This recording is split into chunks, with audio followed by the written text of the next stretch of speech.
This is Writers Not Writing, the show where you can get to know your favorite writers and soon-to-be favorite writers by listening to them confess to the ways they procrastinate. Thanks for procrastinating with us. I'm Benjamin Gorman, and the quiet guy behind the glass there is Doug the producer. I write novels and collections of poetry and stuff.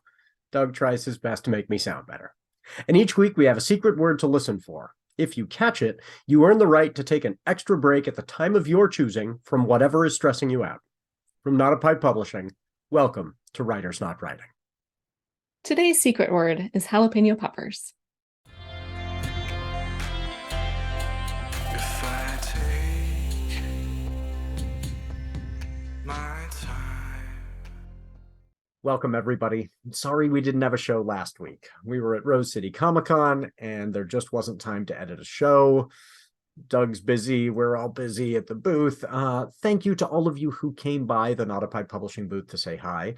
And thank you to those of you who complained about not having a weekly show. That is my new favorite kind of complaint. Also, it's October, and while we're all preparing for Halloween, I think we probably don't prepare enough for November. It's a month that doesn't get enough attention. Well, today's show is sponsored by Marc Janensen's poetry collection, November Reconsidered. So keep an ear out for more details about that at the ad break. I also have a novel coming out, but I'll try to keep my log rolling brief because I'm really excited to hear from this week's guest. We are having our first repeat guest today. I am very excited to have Jessie Kwak back on the show. Jessie Kwak is an author and business book ghostwriter living in Portland, Oregon. When she's not writing, she can be found sewing, mountain biking, or out exploring new worlds, both at home and abroad. She's the author of a supernatural thriller, 2 series of space scoundrel sci-fi crime novels, and a handful of productivity books, including From Chaos to Creativity and From Big Idea to Book. Welcome back, Jessie. Thank you for being on the show again. Yeah, thank you for having me. So guests of the, or frequent listeners to the show know we always dress up in costume. So tell everybody about what you chose to wear for today's show. Well, I chose to dress as the plant from the Little Shop of Horrors. I basically already live in a plant shop. If the viewers can see all actually the plants, see my. So I'm wearing a big plant costume. I've got the big fluffy leaves and a Venus flytrappy sort of mouth. So Did you make that all yourself? Because you have the skills. I did, just stuffed it full of pillows and made this big fluffy costume. So I was thinking about what I was going to wear, and I was like, this is the first time I'm having a repeat guest. It would be so embarrassing to wear the same thing I wore last time. So I was at Rose City Comic-Con last week, and of all things, I found this costume that is the Sarlacc monster from the remake of Return of the Jedi. And so basically you and I look almost the same. I did not make this one myself. I do not have those skills, but it's basically Audrey, but like brown and covered in sand. But yeah. So that is, it's embarrassing in a different way, but it's a nice coincidence that I am the Sarlacc monster from 1977. Oh, it's perfect. We can go terrorize the world together. Exactly. Yes. So, but I am glad that the mouth opens so folks can see that you have a new accessory going on. I wanted to have you on to tell this story. Yeah, so I am currently wearing an eye patch of your own making. Yes, this is one that I made myself. Very cool. I got a few off Etsy and then immediately dove into anytime I can have an excuse for a new crafting hobby, then I just go immediately off the deep end and start, getting all the craft supplies that I can.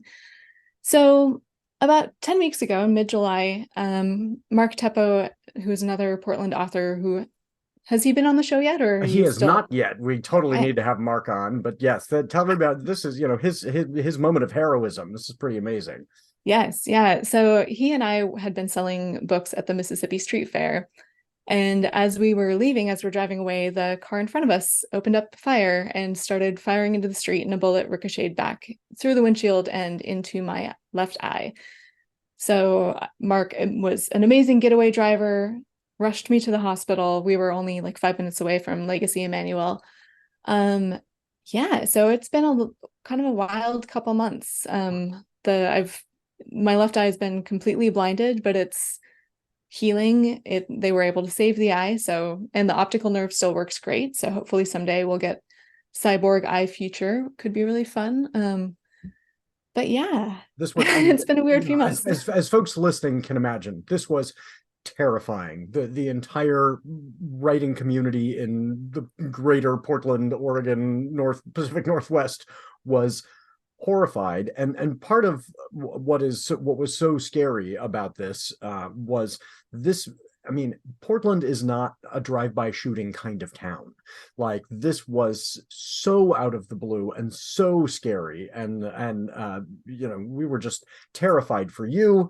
And so the way you have responded and the way the community has embraced you has been wonderful to see. And the way that you've just said, okay, I'm going to make this a thing, and like, do do my own eye patches that are super cool. Like, but this has been I'm assuming a major life change in terms of all the projects you were working on. I mean, everything. How is that? Are you getting back to a pattern now? Slowly but surely, yeah. And I am the sort of person who just wants to go, go, go. And, I set lofty goals for myself. And when I don't reach them, which is almost always because I'm one of those, shoot for the moon sorts of people. Yeah. I'm like, all right, 7 books this year. Like, that's a dumb number, Jessie. You can't do that. That's wild. But when in my goal setting, Jessie is very different than actual what gets accomplished, Jessie. But I set these very lofty goals, and I do just work very hard. And to go from go, go, go to all I can do is lay in bed listening to audiobooks with my eyes closed was extremely hard for me. Yeah. And I remember when I was in the hospital that first day, it was a Saturday. So Saturday night, I'm in the hospital, and we were supposed to have a writer's social that Tuesday at my house. And I was talking to my husband, and I was like, this is going to be a crazy story to tell at the writer's social. He's like, Jessie, you're not hosting a social on Tuesday. You're going into surgery. And I was like, oh, you're right. And that was kind of the moment that I was like, oh, this isn't just I get up and walk away and then get back to writing tomorrow situation. Yeah. So I've given myself a lot of grace. I've learned to be gentle and kind to myself, and know that I need rest, and know that right now healing is my biggest project. And that's taking the priority over a lot of other things. But I'm slowly able to add stuff back in, and I haven't really gotten back into writing yet, partly because the big pressing project is the Author Alchemy Summit, which we talked about a bit last time. Oh, yes. And that I had people that were like, you're not still doing that, right? It's going to be in February. And I was like, no, I am pretty sure I'm still going to be able to do it. And now I'm 100% confident I can, because my energy is back. My right eye vision is fine. I've seen images. You're out riding your bike. You're out, you're back to, these adventures already, which is trying to be wonderful. Yeah. Slowly but surely. Yeah. Yeah. I can, only imagine. I'm one of those people like you where if I'm not doing something, I'm feeling anxious. What is it I'm supposed to be doing right now? And when anything gets in the way, then my anxiety amps up, and I can just imagine you, in the hospital going, here are the 10 things I need to be doing right now. Yeah. And it's one thing where it's like, okay, I don't have a deadline for my next book. I don't, it's not up on pre-order anywhere. So there's, the part of my brain that's like, oh, you should be working on your next book. I can be like, yeah, it's fine. But there is a looming deadline of, I need to get signups for this conference, and it's time to start getting sponsorships, and early bird registration is going to be closing at the end of October. So I need to be like really pushing the marketing for that and all of that stuff where, I want to say, oh, it's fine, you can relax on that, but you kind of can't.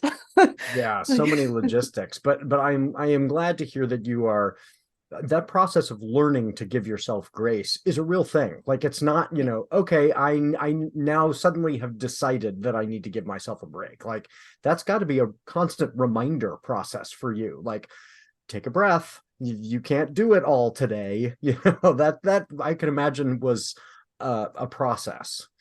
Yeah. And I've been kind of just experimenting with how to get back at it. And okay, well, today, what if I block off these 2 hours? No, that was too much time. I can only work in 20-minute increments. All right. How about today I try scheduling out my day? You know what? I didn't follow that at all. I'm obviously not ready for that level of discipline. Let's try something different. Yeah. So it's almost been kind of this fun curiosity. Like, I had a very strong schedule and habits and systems that worked. And all of those got blown up basically. Right. And so now it's like, okay, let's approach this with a playful attitude instead of a stressed out attitude. And what does work now? Okay, that was fun. Yeah. Let's try that again. Oh, no, that didn't work. Let's try something. Let's try the opposite. But it's been the last, let's say 3 weeks, I've been actually kind of experimenting with what does it look like to work again. Yeah. And we're getting there.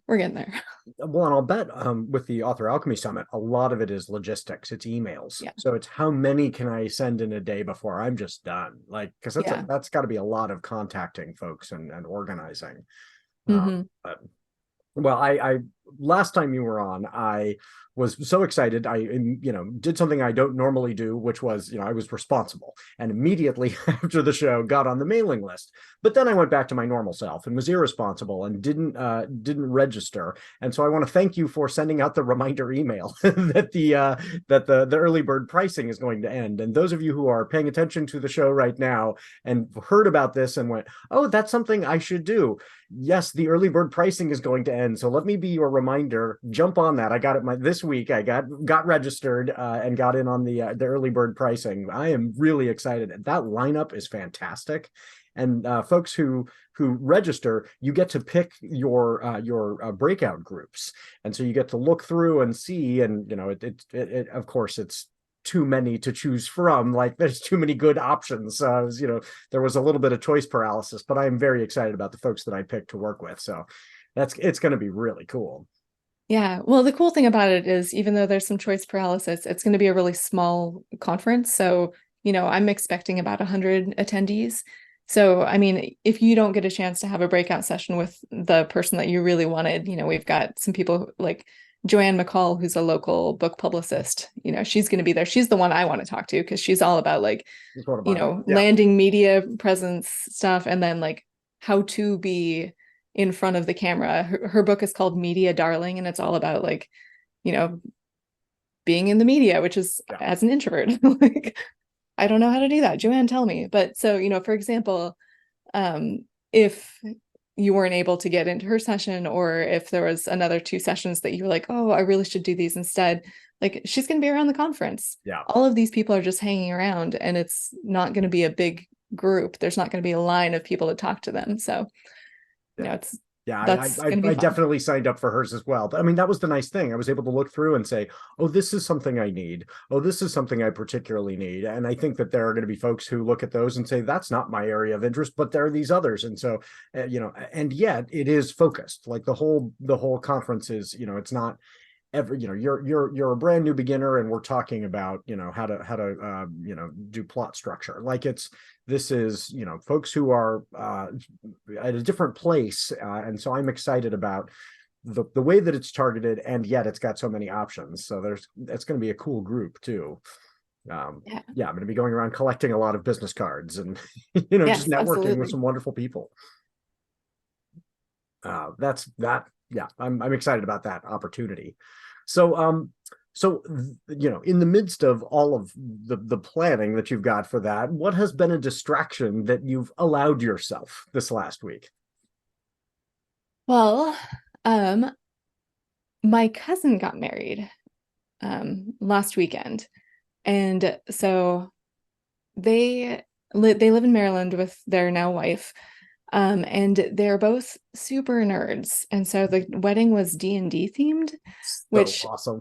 Was amazing. And so, everybody was invited to dress up. I was actually in the bridal party. And so, when the shooting happened and I was like to my cousin, oh man, I'm going to be in an eye patch now. And they were like, totally cool. Like, right. the costume. And so I had this like fun yellow flowy dress that was all the, you kind of, as the bridal party member, you got an option of like a tunic and leggings, kind of not dwarven, like elven warrior sort of suit, or like this flowy yellow dress. So I picked the dress and then added like a corset and a sword and my eye patch, and it very like pirate wench vibes. It was very matching fun. eye patch. Like, it was so cool. I saw those images and I was like, that is badass.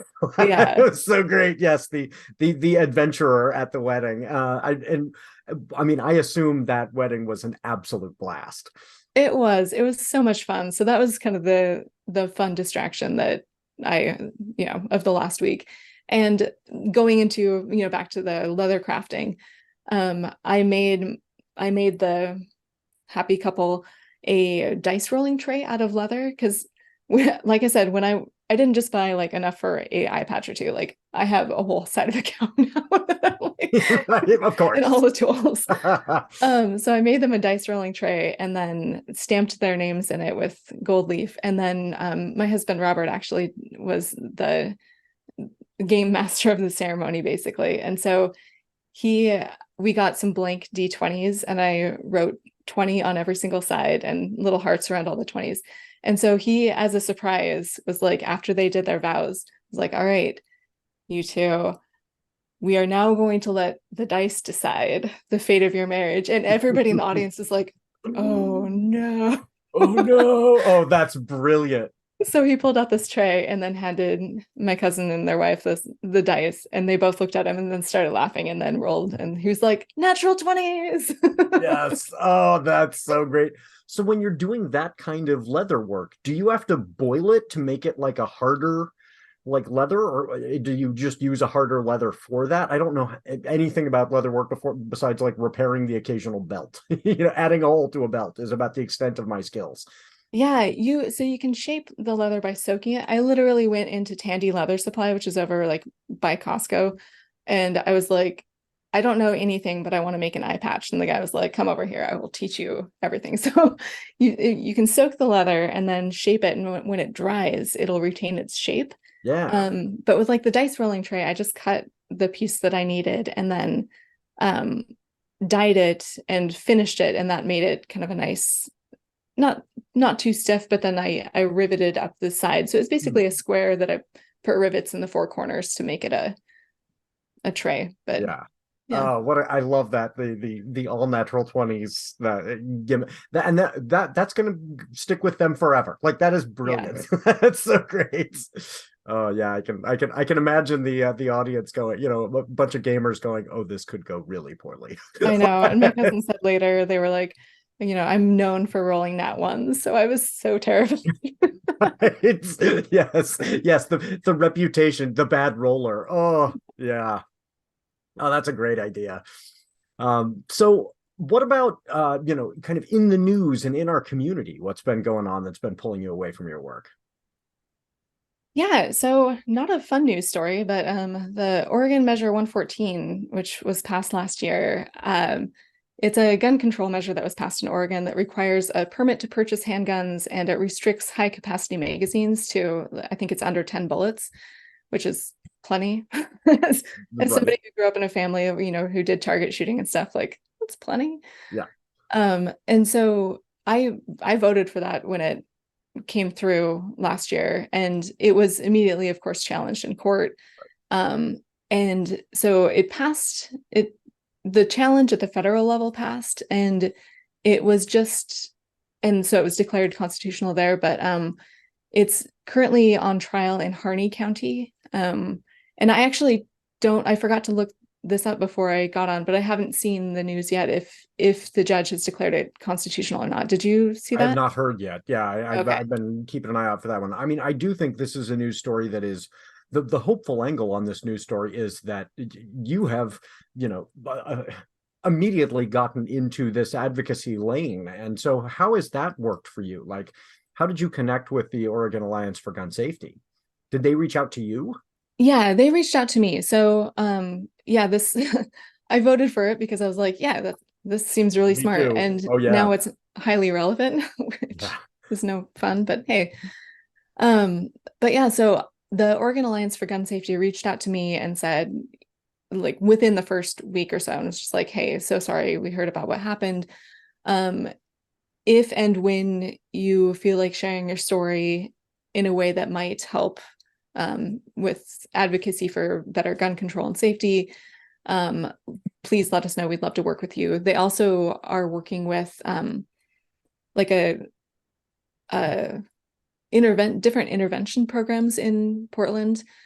Basically stuff that was pioneered in places like Oakland, where like ex-gang members come in and like talk to community members and like help kids find better options and things like that. So they're working on securing more funding for those kinds of programs here in Portland.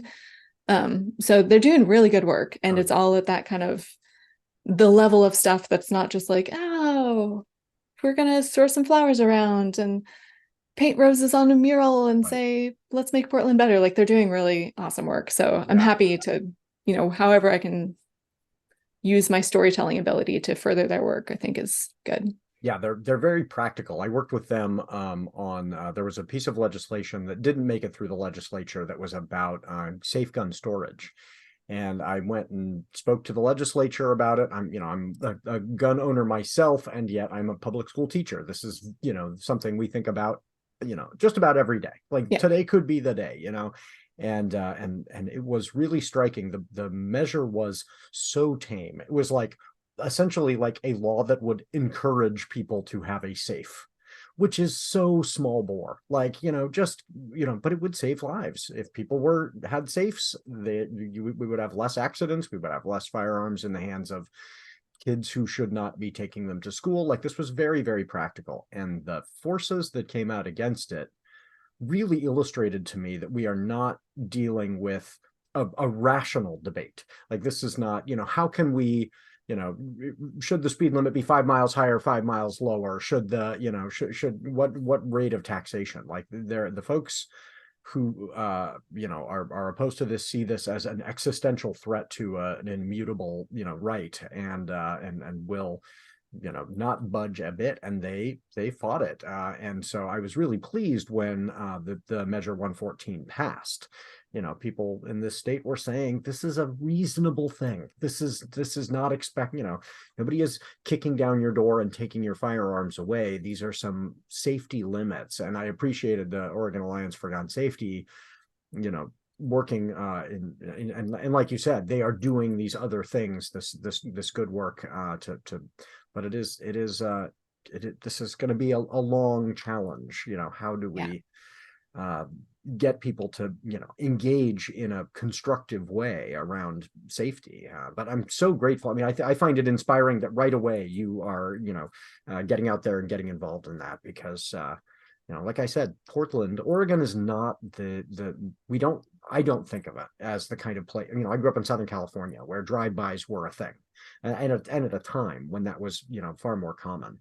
And having to live in fear of a stray bullet is very scary. And yet it was not something that I was in any way. I mean, did you ever feel unsafe in Portland before this?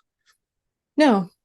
And it's definitely I'm dealing with like some legit PTSD stuff that I'm working with a therapist and trying, sorting through my jumpiness and nervous reactions to things. And so that's strange too, because I've always been like, oh, I'm just going to go for a run in my neighborhood. And I've been running in this neighborhood for 9 years, and I'm back to running. But I normally didn't listen to music, but I've started listening to music because otherwise I was so like hyper vigilant. I was like, I don't need that.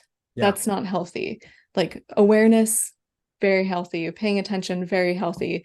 But and I don't have like both earbuds on, but like, just having some music is a little distracting and calms me down and has allowed me to get back into a running practice. But Portland has always felt like especially moving from Seattle. It is, it is a city that I was struck when I first moved here by the there are bad things to organize. Like, there are things we don't talk about that we should. Organize sometimes is a problem. People, we are, not as confrontational as we should be about some things, and that is sometimes a real issue. But I was struck the first time I was driving through Portland, then I came to a four-way stop and everyone was trying to wave everyone else through. Oh It's annoying, but it's like compared to other places where everybody would have been honking and screaming, like, this is a very kind city. And so yeah, I think I'm not the only one who was just so floored, just so shocked. Yeah. When we heard the news, that's not a Portland kind of thing. So what have you been listening to when you're running? I was just talking to I had Eric Grove on the show, and he was talking to me about what he's been listening to, and he got me so into a band that it's like on top rotation. So what are you listening to? Maybe there'll be more than one band that I'm listening to lately.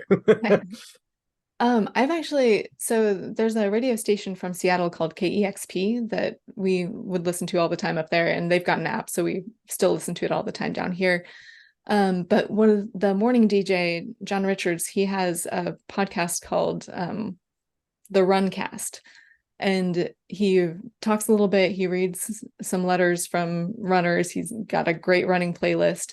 And so that's been what I've been listening through, because it's kind of a fun, like a little bit of not coaching, he's not coaching you as running, but you're discovering all this fun music, and it's all curated by an awesome DJ. So that's awesome. And is it and I'll put a link to that in the show notes too. Is that is the music one particular genre, or does it tend to be kind of across the spectrum? It's all over the place. It tends to be, have a really, really good solid beat. But like his morning show is, you turn it on one time it's hip hop, and then we've got Depeche Mode, and then you're just like, the sets are just wildly different from each other. It's really fun. Yes. So. Depeche Mode, I can imagine, like, mood wise, it's not like peppy, but beat wise, absolutely. Yeah. That's great. Oh, that's very cool. Okay. So one of the things I like to ask folks on the show is, the point of the show is to help people get to know you so that they can say to themselves, oh, Jessie is somebody I want to hang out with. I need to get her books just to get to be around her more. So as a weird backwards kind of get to know you, if you were a D&D character, what would be your race and class? So I've only played D&D once, and it was actually with Eric. He was the dungeon master for that, and he had this like amazing world that he'd created. Like it was such a fun time. So I don't feel like I have the like know-how to be like, oh, this would be me as a character. So I just was going to tell you about my character. Sure, absolutely. Who'd you play?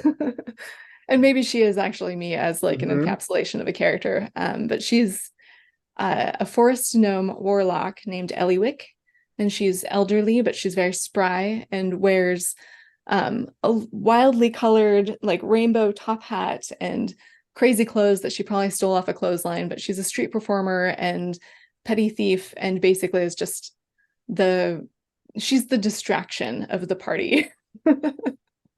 So that is interesting, because there are ways I can go, okay, that is kind of Jessie, and then other ways where I'm like, no, that's yeah, that's wonderful. Okay, so your Eliwick is wandering through the forest on her own, so that's the challenge when she's the distraction of the party, and she is set upon by 3 level 1 goblins.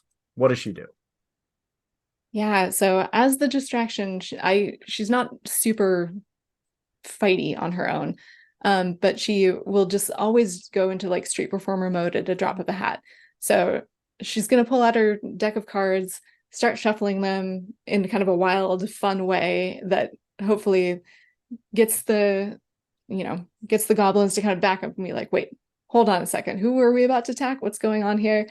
And presumably she will either, start some sort of like follow the card game and, trick them into, all right, well, if you follow the card, I'll take you to where I've really buried my treasure, because of course I'm not carrying it on me. But she might also challenge them to, like, you know, a hand of poker, something like that, maybe a drinking game. They see this little old lady and they're like, oh, well, we can drink her into the table. You probably cannot. she's been around a lot of poker games, way more than you have. She's He lived a ends up lot of distracting lifetimes. them and robbing them by the end. Yes, yeah. They will probably be left senseless and very drunk on the side of the road, and she's walking away with their belongings.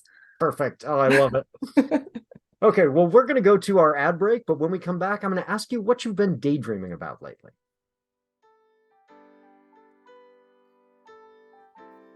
This week's Writers Not Writing is brought to you by November Reconsidered by Marc Janessen. November Reconsidered is, what else? A book. A poetic journey through the month at the leading edge of winter. Part autobiography, part exploration, and about 100 other things.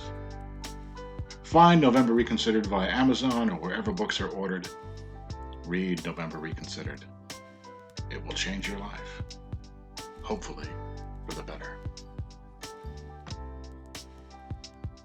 And if you'll permit me a little log rolling, the sequel to my novel Don't Read This Book comes out on October 17th. The second in the Convention of Fiends series is titled You Were Warned. Book 2 will hit bookstore shelves on October 17th from Not a Pipe Publishing. It tells the story of the return of Magdalena Wallace.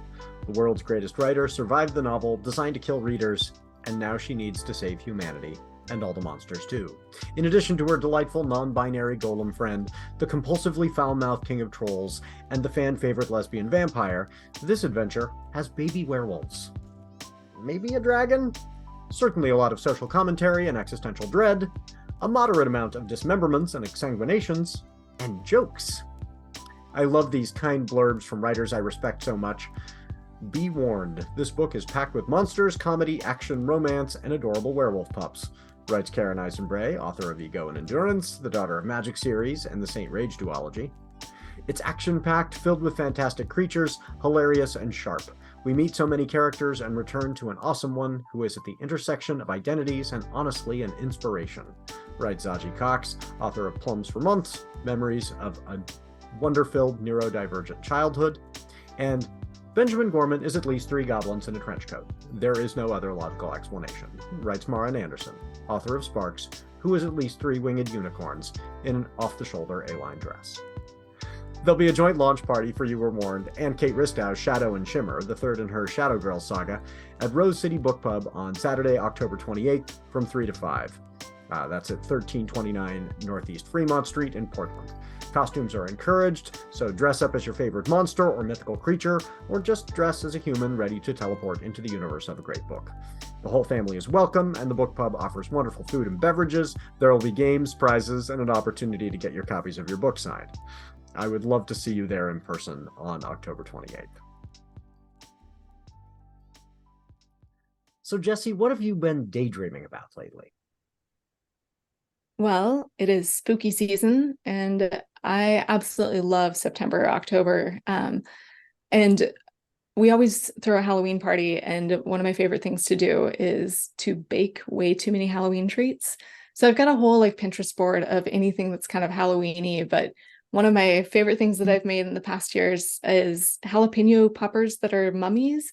So you take like croissant dough, like, you know, the roll out croissant dough, and cut little strips of it and make the jalapeno poppers, and then wrap little strips of the croissant dough around it and then put little eyes on them and bake them that way. So they've got little mummies. They're so cute. Awesome. Yes. And so people are just choosing a limb for their, you know, their, or they're going, oh, I guess because it is an entire mummy, I need to have this whole thing. How big are they individual, you know, popper size, the whole mummy, or so it's like the jalapeno popper is its own little mummy. Okay, that's I'm a big jalapeno popper fan, much to my, you know, digestive systems I know. You know, why did I eat so many jalapeno? Because they were mummies and I couldn't say no. Like that's, you can't say no, they're too cute.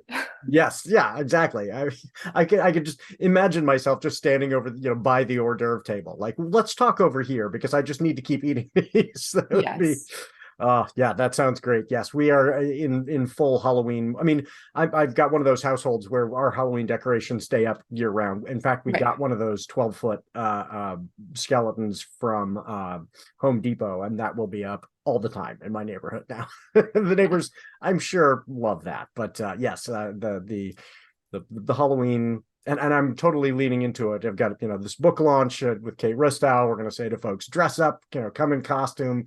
We'll make it kind of a Halloween themed because it's Halloween. It's the best holiday by far. So very excited about that. Yes, the Mummy Halloween Poppers. That's a great idea. So in addition to the Mummy Halloween Poppers, what else is good? You've got some announcements. What's coming up for you?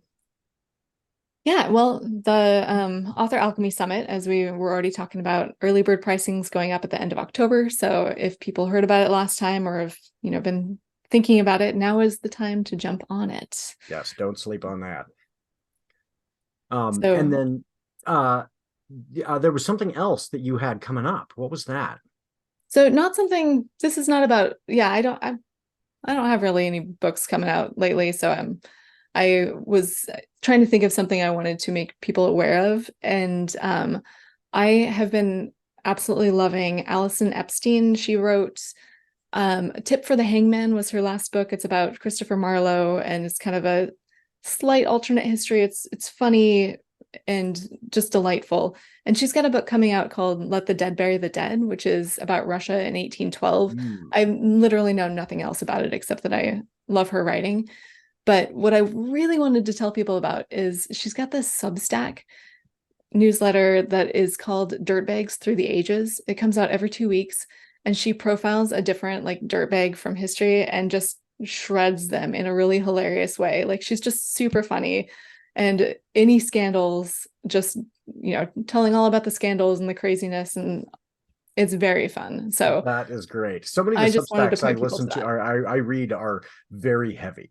Here's this political insight from this particular person. So a nice, light, fun Substack would be, I mean, even I had Talia Levin on the show, who's brilliant, and it does this wonderful Substack where she talks about a different sandwich and gets into the culture, and and it's her way of staying hopeful, because the stuff she writes about is really, really heavy. And she acknowledges this, this is, her outlet.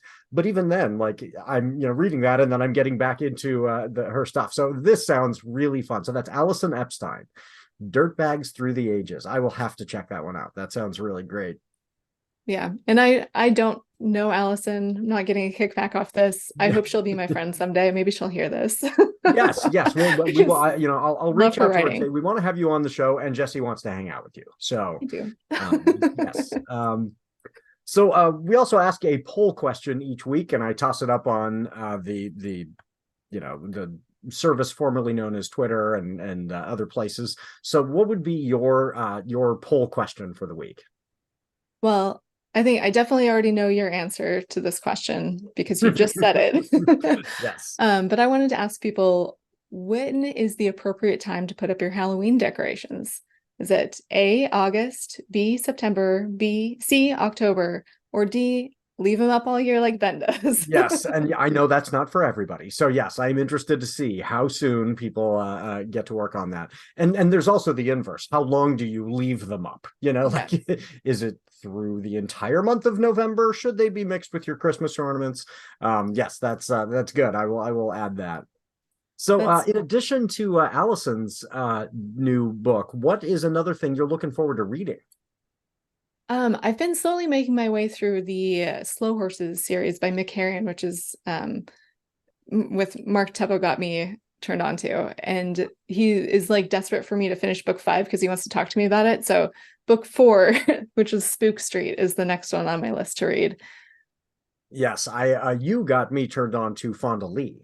And so she's got a new one coming out. It may even now be available. That is the prequel stories. It's a book of stories of 4 of the characters before the yeah. So I'm gonna check that one out too. So we'll link to both those. But Spook Street by Mick Herron, and then I will have to find the name of Fonda Lee's new prequel collection. But I think that looks really cool. So where can folks find you and your works online? I am at jessiekwak.com, JESSIEKWAK. That's where you're going to find links to anything that I do, including the conference. And then I'm Jessie Kwak on all the social medias. I lurk a lot of places, but I mainly post on Instagram, and I am testing the waters of Blue Sky. So what are you thinking? I'm enjoying Blue Sky so far. What do you think? yeah, it feels like what I liked about Twitter 10 years Yes. ago. Yeah, I mean, I've been able to interact with John Scalzi. Like, it's back to, oh my gosh, even if it's just like a heart for, a like from John Scalzi, I'm like, oh my gosh, which was the cool thing about Twitter was, oh, this person could interact with you. So I think there's understandably some complaints from kind of a business perspective where not having as many people there means not as many eyeballs, but we're back to actually interacting with one another in this kind of healthy way. So yeah, I'm recommending Blue Sky. Yeah, on that note, I've also been testing the waters of Substack, and that feels like to me the early days of blogging, and then having your Twitter community around that you kind of found people and you're retweeting, each other's blog posts and things like that. But that's all built in within the Substack app with their, the individual Substacks and then the notes and things like that. So I'm really liking that as well. Have you thought about, doing the whole monetizing thing, or would that be another to do on your plate at this point? I have now posted 2 posts to my brand new Substack blog. And I've got a paid level because I figured if kind of like my model on Patreon was basically, I may or may not post here, but if you want to support me here, go ahead. Here's an option to do that. And I shut down my Patreon. So I kind of am looking at Substack as the, if you feel like, if for some reason, whatever, as a reader, you want to kick me $10 a month, like, you are welcome to, but I'm still going to have all the posts will be free. Like, maybe someday I'll add, here's something that's only for subscribers, but right now it's just an optional. If you like what I do, throw me some money, but you don't have to because the point is it's here for free. Yeah, the kind of cup of coffee my way model. I like that. I'm interested to hear how that goes. That's something we can talk about in February. You can tell us how it's been developing. But because that's something I've worried about is if I add something like that to my life, then I'm going, oh no, if I don't post by next week, is somebody going to be going, but I was, I made this kind of financial arrangement. So I like the idea of saying, hey, this is, no promises on a biweekly post or whatever. This is a way to support me. So yeah, I'll keep an eye out. But have you seen that same kind of interaction between the various posters that we used to have in the early blogosphere too? Are people commenting on one another's? Yeah, and kind of they call it restacking, and so you can just highlight a passage that you really liked, and then it'll pop up a little option that says, do you want to post this to notes with your own comment? And so you can, it's a cool feature. It seems like a really cool community. Yeah, that I like that. Like, hey, here's my little comment, but it's specific to this passage rather than I'm commenting on this, because some of those, I like the fact that there is an option, there is a place for long form, like long form looked like was going to fully die, or it would only be in the New Yorker and the Atlantic, and everybody else was going to be, it was going to be competing with AI for the shortest clickbait article. So having a place for long form, but then being able to engage about a passage is really smart. That they've added that feature. I need to spend more time checking that out as well. That sounds good. Okay, so before we get to our send-off, I want to thank the artist Max Oakland, who reached out and provided one of his songs for our intro, I Prefer the Dusk. Let Max know you like it by following him on Twitter at Max Oakland with 3 Ds. And thanks to Halizna CCO for their song Kids for the ad break. If you're in a band and would like your song used on the show, I'd love to highlight a listener's work like Max's song, so email that to me. Thanks to Mark for supporting the show and being our sponsor this week. Thanks to Doug, the producer, for making the show sound good and taking the blame when it doesn't. And I cannot forget to mention, Writers Not Writing is a production of Not a Pipe Publishing. So please go to notapikepublishing.com and check out the amazing books written by writers who didn't procrastinate too much. If you like this show, rate and review it wherever you found it. And please check out Jessie's After the Tide, which I don't think I showed that I've got it in my hand.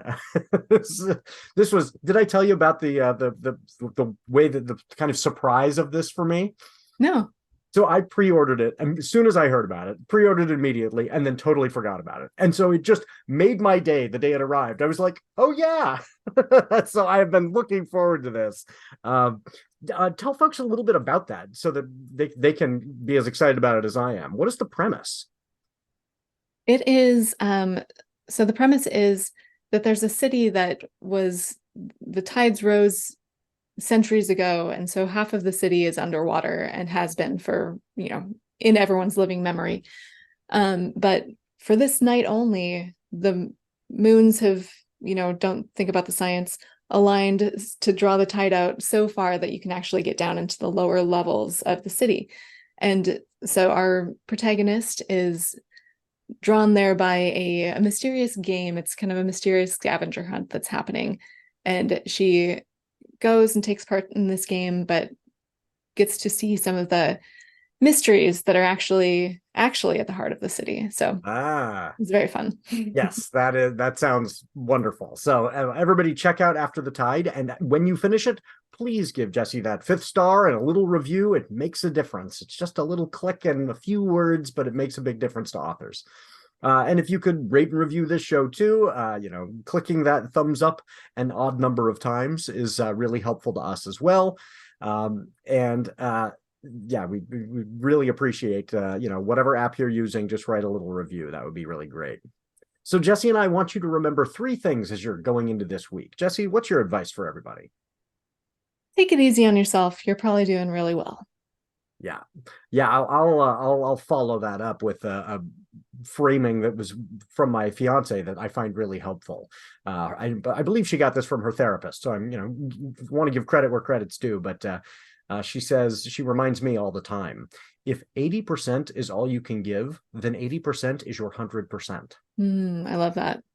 And that sometimes is what I need to hear. And third, remember, folks, no matter how much you procrastinate, we're still proud of you.